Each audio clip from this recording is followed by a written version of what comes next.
उत्तराखंड से सादर नमस्कार प्रणाम। आशा करता हूँ सभी लोग सकुशल होंगे। आज पुनः एक नई वीडियो के साथ आपके समक्ष उपस्थित हुआ हूँ।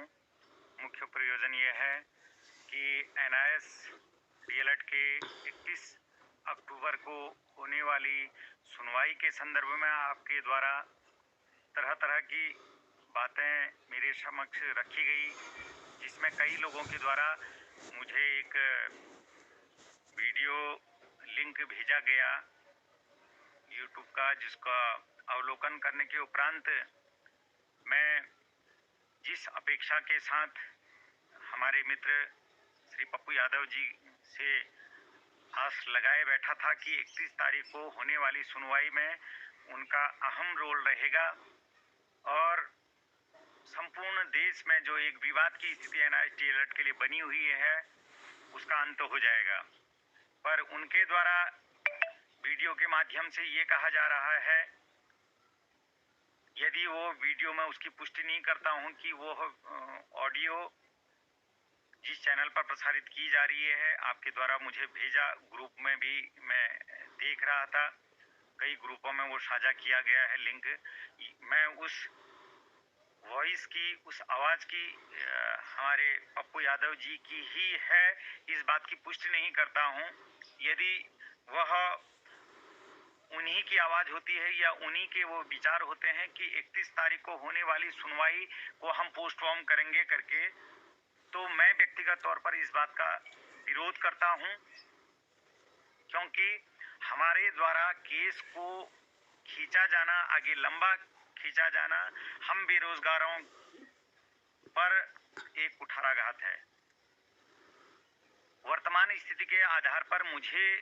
यह प्रतीत नहीं होता है कि जज साहब अब इस केस को और अधिक लंबा खींचेंगे, क्योंकि सभी पक्षकारों के द्वारा समय समय पर अपने डेट को एडजर्न किया गया, आगे बढ़ाया गया। स्वयं जज साहब ने भी 3 तारीख को जब सुनवाई हुई थी, आप लोगों ने देखा था, उन्होंने दशहरे के बाद की बात कही थी, स्वयं ही डेट उनके द्वारा दी गई, जबकि पूर्व में 26 तारीख को उन्होंने कहा था कि 3 तारीख को मैं इसका फाइनल हियरिंग करूंगा करके। लेकिन यदि वो पप्पू यादव जी के ही विचार हैं, तो उनके द्वारा यह कहा गया है कि मैं इसको डेट 1 महीने के लिए आगे हम करवाने का प्रयास कर रहे हैं। तो एक यूँ कहें कि वो हम लोगों के लिए बहुत बड़ा एक अन्याय है और बहुत बड़ा रिस्क है कि इस अपेक्षा के साथ रहना कि भाई ये 31 तारीख को सुनवाई हमको टाल देनी है। हमारी तरफ से अगर अधिवक्ता वहाँ पर नहीं रहेंगे और बेवजह हम उस तारीख को आगे बढ़ा देते हैं, तो कोई बहुत अप्रिय घटना भी वहाँ पर हो सकती है, अप्रिय निर्णय भी आ सकता है। हो सकता है उनके कुछ साथी होंगे जिनको ऐसा करने से कुछ लाभ होगा, पर 31 तारीख को हम क्यों ना ये मान के चलें कि हम फाइनल का ही निर्णय की कमर बांध करके चलें। हम इस अपेक्षा के साथ चलें कि 31 तारीख को ही हम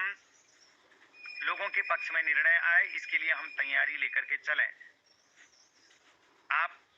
आप यदि निर्णय के बजाय, आर्गुमेंट करने के बजाय, वहां पर बहस करने के बजाय अगर आप डेट लेने की बात कर रहे हैं, वो बिल्कुल, मैं इस बात का बिल्कुल पुरजोर विरोध करता हूं कि हम कभी भी ऐसा स्वीकार नहीं करेंगे। आप लोगों के लगातार मुझे पहले भी फोन आ रहे थे, कल से और ज्यादा फोन आने लग गए हैं कि 31 तारीख को आप इस केस को आगे बढ़ाइए। मित्रों, आप निश्चिंत रहिए, यदि पप्पू यादव जी 31 तारीख को इस केस को नहीं, अगर इसमें सकारात्मक पहल नहीं लेते हैं, जैसा कि आपने मुझे सुझाव दिया गया था कि हमारी एक अधिवक्ता जो बहुचर्चित केस अभी वर्तमान समय में जो चल रहा है, राजस्थान BSTC का चर्चाओं में जो गरमाया हुआ, उनमें एक वरिष्ठ अधिवक्ता श्रीमती मीनाक्षी अरोड़ा जी के विषय में आप लोगों ने सुझाव मुझे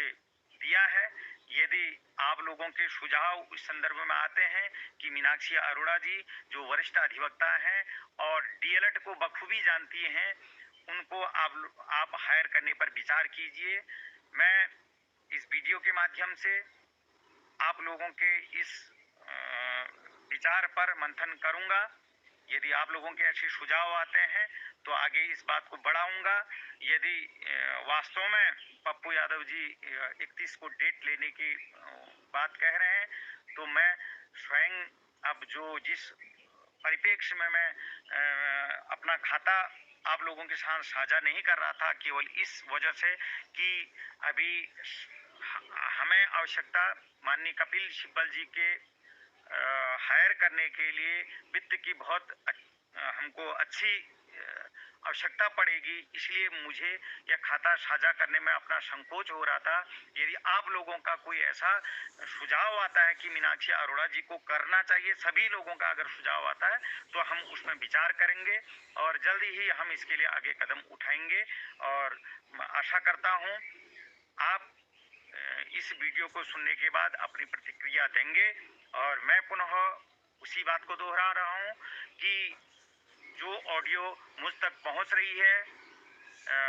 वो पप्पू यादव जी की है या नहीं, इस विषय मैं इस बात की पुष्टि नहीं कर रहा हूँ। यदि है तो हमको अब आगे अपना जो पैरवी जो पूर्व से हम करते आए हैं अपने उसमें और सजग हो जाना चाहिए और आगे को हमको पैरवी के लिए जैसा कि आपने कहा मीनाक्षी अरोड़ा जी को रखना चाहिए करके, तो आपके सुझावों के उपरांत ही मैं आगे कोई कदम